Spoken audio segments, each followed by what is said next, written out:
I'm joined in the studio by Primrose Modisane. Thanks very much for coming through and joining us here on Power Talk. Thanks for there you go. There you go. How are you, Primrose? I'm good, thanks in yourself. I'm very well, thank you. And Sophia Welz, is that how I say it? Sophia, like Sophia Town. Sophia. But yes, basically I'll answer to anything. It's okay. And it's Welz. Welz. Welz. Oh, no, sorry. No. Sophia Welz, who is a campaigner. Thanks very much for coming through to the studio. Thank you for having us. Excellent. Let's start with you, Mama Primrose. Okay. Just refresh the memory of our listeners about your situation. So I've been stateless for I don't know how many years now, since from 2000. That I noticed that I was stateless in 2008. How old were you? I was, I think, 16 or 17, because the next year I was gonna write the matric. Mm-hmm. So then the school informed us that I was not gonna be able to write because they said we must apply for IDs. Yes, and then the Department of Home Affairs visited the school. By that time, because my case was different, I didn't have a birth certificate because I was born in Zimbabwe. Okay. So they asked us, they told me that I must visit the nearest Home Affairs, which we did, my gran and I. So you were born in Zim? Yes. But to South African parents? My mother was also born in Zim to a South African parent, yes. Both of your parents were South African? Not. Okay. My mother was born in Zim, but her mother was born in South Africa, Okay. which is my grandmother. Yes. So we've been struggling since from then. Then from 2008, we've been, because we didn't have the right information, like we didn't know what to do. The Home Affairs will say, maybe bring your school letters, the proof that something that shows that since you've been here since this time to this time. And then we did that, but then because it wasn't the right thing, like it wasn't the right papers, I don't know, until until I was if your introduced. mom was Zimbabwean, Yes. Your dad was South African. So I have never had him. any Okay. Yeah. They separated when my mom like was me, pregnant. Yeah. These. So Yeah, I mean it's actually the law that, if a grandparent is South African, that you can get that status that way. So Yes, because Primi's granny is South African and her late mom was born to that South African woman, she was due that ID. So that's how the law works. And also it's just, I think because people don't know enough about their rights and how these things work, it just becomes a situation where there's no papers, there's no possibility of getting those papers, and then you just become nobody. So since 2008, you said? yes. And then what did you do? So on that year when I was in grade 11, I think I got depressed and then ended up being pregnant. Because I think when the other kids I'm sure you didn't get pregnant because you were depressed. No.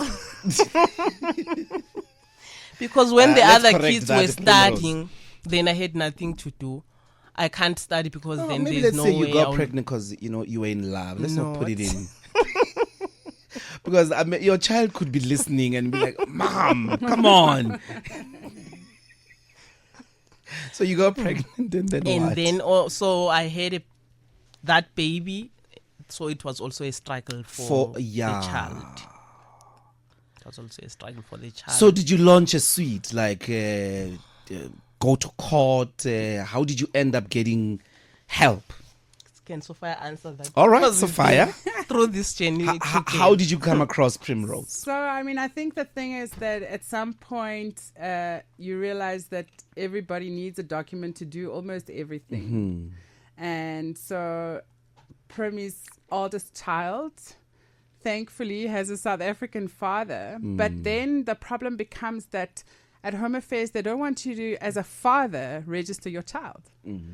They want the mother. Yeah.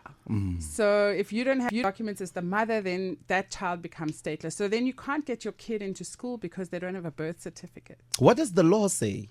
The law Should they says be that saying... kids should, the law says that everybody living in this land of ours should have access to education, but practically we know that doesn't work. What is the citizenship law?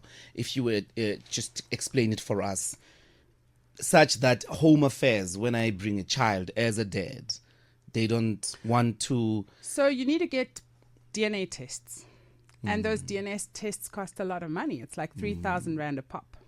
So I think for most people, getting those DNA tests is very expensive and difficult. But with the help of Lawyers for Human Rights, we were able to get funding to do these tests. So Primi by then had 2 girls, and we did the tests, but we then had to go to the children's court with Lawyers for Human Rights. I'm not a lawyer, so I can't always talk to you about the law, right? But we went to court and were given an order that the DHA should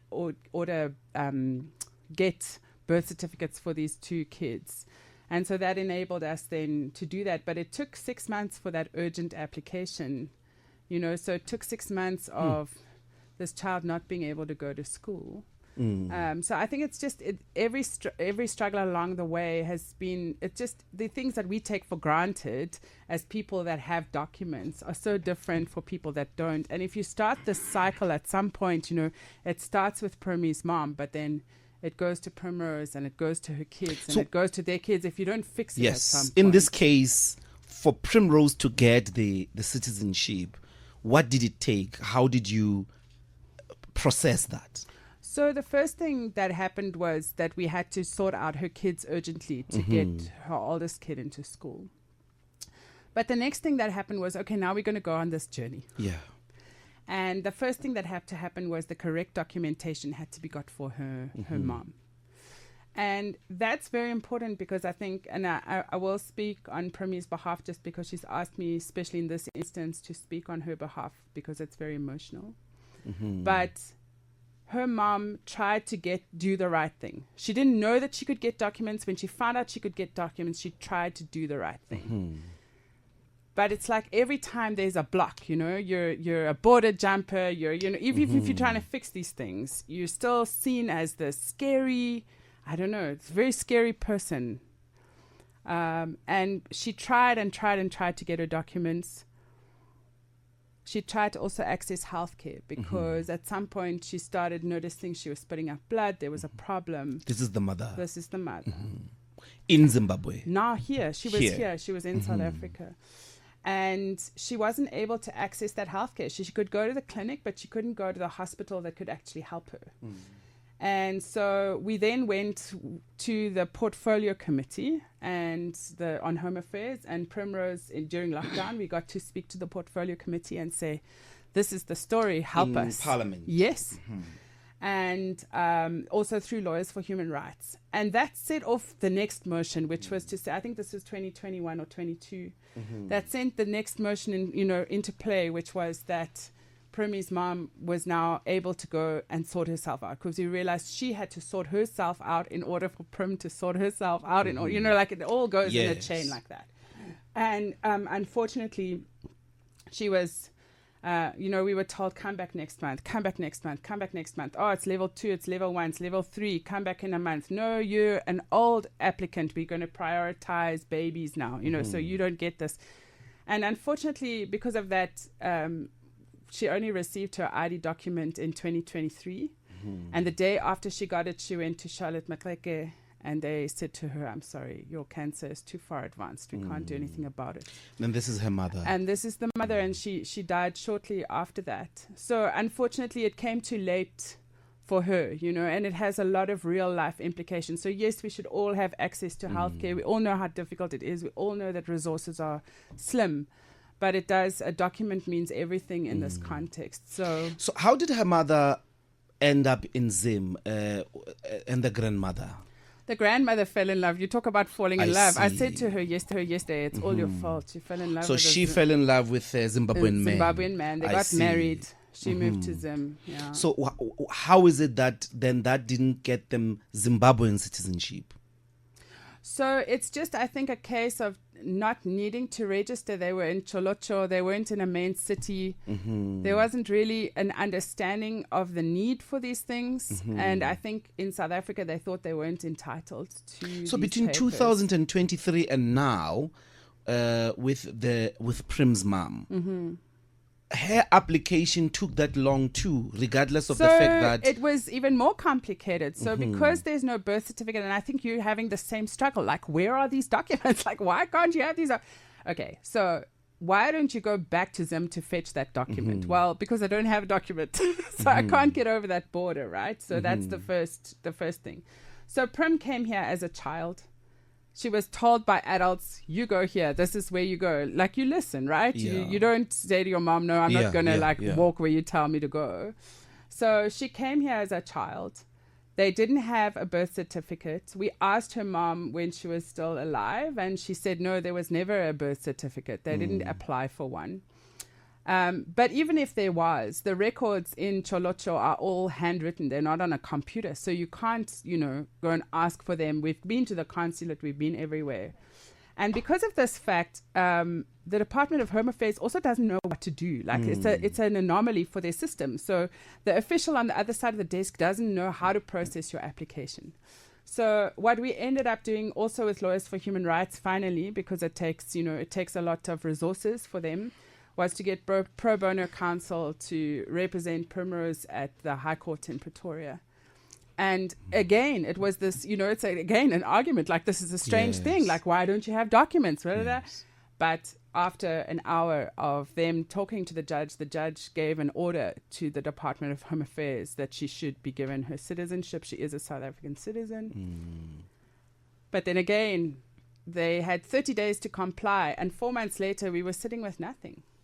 They were, we went to Germiston, we made our application, but it goes to head office, goes somewhere, you don't know where it is. And so I think that the lesson from this time has been, we've used everything we could, and I am so grateful to the media, because the media really highlighted this issue. And the actual ministry then said, no, listen, something has to happen. So we were really, they tried very hard yesterday to get everything ready for us so that, Primrose could walk in. She got her birth certificate. You only got it yesterday. But then still, the problem is applying for the ID, because there's still problems with that. So we've applied now, but had to do it manually. There was we waited the whole day for them to try and figure out. So it's just a system issue. Yeah. It's a system issue that has to be fixed. And I think now the department is aware Primrose of it. is a South African now. Absolutely, 100%. She has her birth certificate. And the children will then follow suit. So the children already are registered under their father's name because of those DNA tests and the court application. But Primrose's name is not on their birth certificates. So now we can apply for birth certificates that have their mother and father on the certificates. How does it feel? No, I don't believe it. You still think, hey, this document of ID, that ID card might not come back.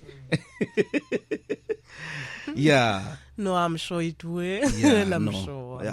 Hopefully. Exactly. So now it means you can vote. Yeah, exactly. Who are you going to vote for? Did any political party assist you? So for what I've experienced, I think it had nothing to do with politics. Yeah. I think. Yeah. So now you can vote. Now you can. She can become a politician. How did you deal with being employed and having a bank account? Did you manage to have a bank account all along?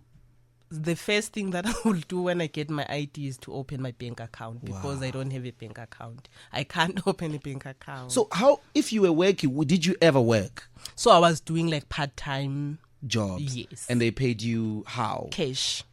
In print? Yes, or e-wallet then. Wow. Yes.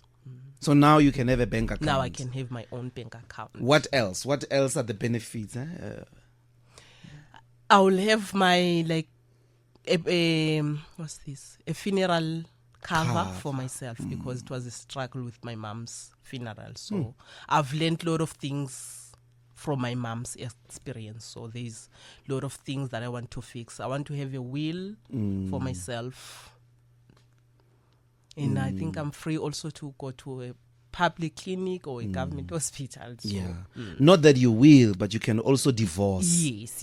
And be Well, you fine. can get married. You can get married. Yes. Yeah. I thought you are. How do you get married without an ID? Well, spiritually, you can All right. marry. Like a pastor can say, I now recognize you in the name of God, that you are lovers bound to each other until death do thee apart. Now you can divorce if the nigga ain't good. Don't tell him. Am I wrong? Well, you can also get on a long distance bus. You can walk down the street without being scared that you're going to be picked up as Makwere. You can get a passport True. and go to Zim. Yes. And Mabek Denubuye. Or go to wherever you can go on holiday. No, that's true. But how was it like? This reminds me. Have you ever, during your stay, during your upbringing, moving around, have you ever been stopped by people and they say, "Are you South African? Prove it."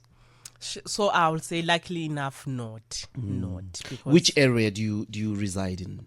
So close to Bram.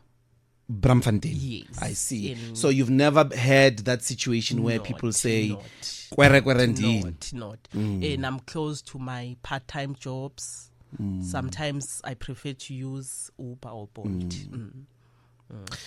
How many people for you, Sophia, do you know who are in this situation? Is this like a widespread problem in the country? So they imagine, I don't know how they actually quantify these things. But they say that there are 10,000 stateless people in South Africa. Now, stateless means really no documents. No, they fall through the cracks. So say your mother dies. How do they get the number? Well, I mean, they do surveys. There are a lot of pro bono, non-profit organizations that work in this space. But undocumented people, that's a different situation. Like, I just don't have my document, right? I belong to this country. I've got some kind of way to get my document. That's many, many more. And so I know that there's a big case now that the Legal Resources Center is bringing for 250,000 children who don't have documents that need to get into school. So I think the problem is always bigger than just one person. And I think that's also why Prim never gives up, because she's like, no, there must be a way for a kid that is in my situation, because she was a child when this happened to her, that we fix that for that kid and the kids that come No, when after. I was born, I don't think, there was a process to apply for the birth certificate.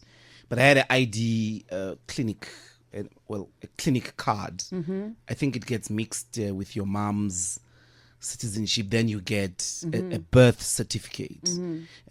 So in these instances, would these people still also not have ID that I was born in, not ID, a clinic card that I was born in this clinic or hospital? Exactly. So maybe you're born at home. Maybe your mother dies during childbirth and nobody registers that. I see.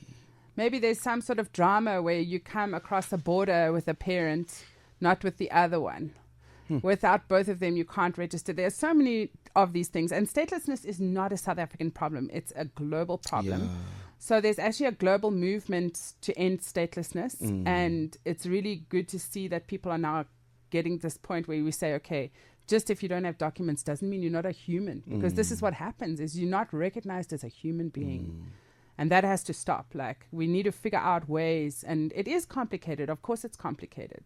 All of these are individual cases where something's gone wrong somewhere. But also there has to be education, not only for the people registering babies or not registering their babies, but for Home Affairs officials to understand, like, this is the situation. This is not this person's fault. They're not lazy. They don't, they sort of say to you, come on, meet us halfway. Just bring that document. If we could have found that document, we would have made it. Did Primrose have a choice to choose in which country she wants to belong? I mean, she could have had this struggle in Zim. So I think that I won't speak for Prim on that completely. I'm but saying I know legally, that her did she have family- that choice? Well, I don't really think so because you would have had to get to Zim to do that. Do you know what I mean? And in Zim, you would have needed to have somebody say that you're from there and her father has passed and there's no friends and family in that place anymore. You mean her grandfather? No, her father and her grandfather, anybody that could have said, this is my In Zimbabwe. my child that was born here. You know, there's nobody there to say, yes, you came from here. Yeah. So- So is this the case for you, Prim? You wanted to be South African? Yes. Why? Why not be a Zimbabwean? There's nothing wrong I with also that. don't mind being a So why did you choose South Africa? So because my whole family is here and no one is in And they Zim. are South African. They are South Africans. If I had a family in Zim, I wouldn't mind also to Yeah. being a Zimbabwean. But following what South Africa has done to you, yes.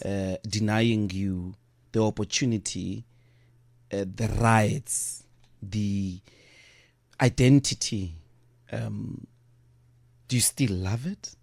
So I think also they didn't know like what to do, like Sophia said.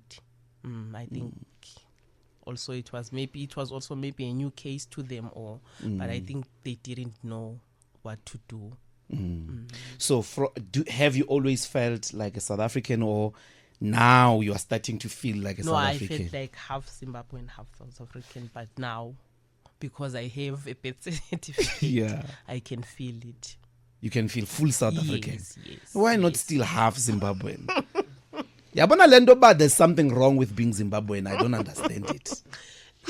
I don't mind to feel half Zimbabwean, but now because the birth certificate is saying that I am a citizen. Yes. Fully Yes. fledged. Yes. Yeah. Yes. Sophia, that's the feeling that you have managed as an organization, as activists, to bring to an individual. Where to from here? I think just, there's so much pressure. Everybody's asking, what are you going to do? What are you going to be? What are you going to do, Prim? How are you going to go next, And I think the best thing is just for me to think, Prim can sleep. Yeah. She can walk to the bank. She can open her account. It will be calm. So in terms of that, I think just a normal life, right? And in terms of statelessness, I mean, there's a young volleyball star now. She's been awarded a court order 10 years ago to get her documents.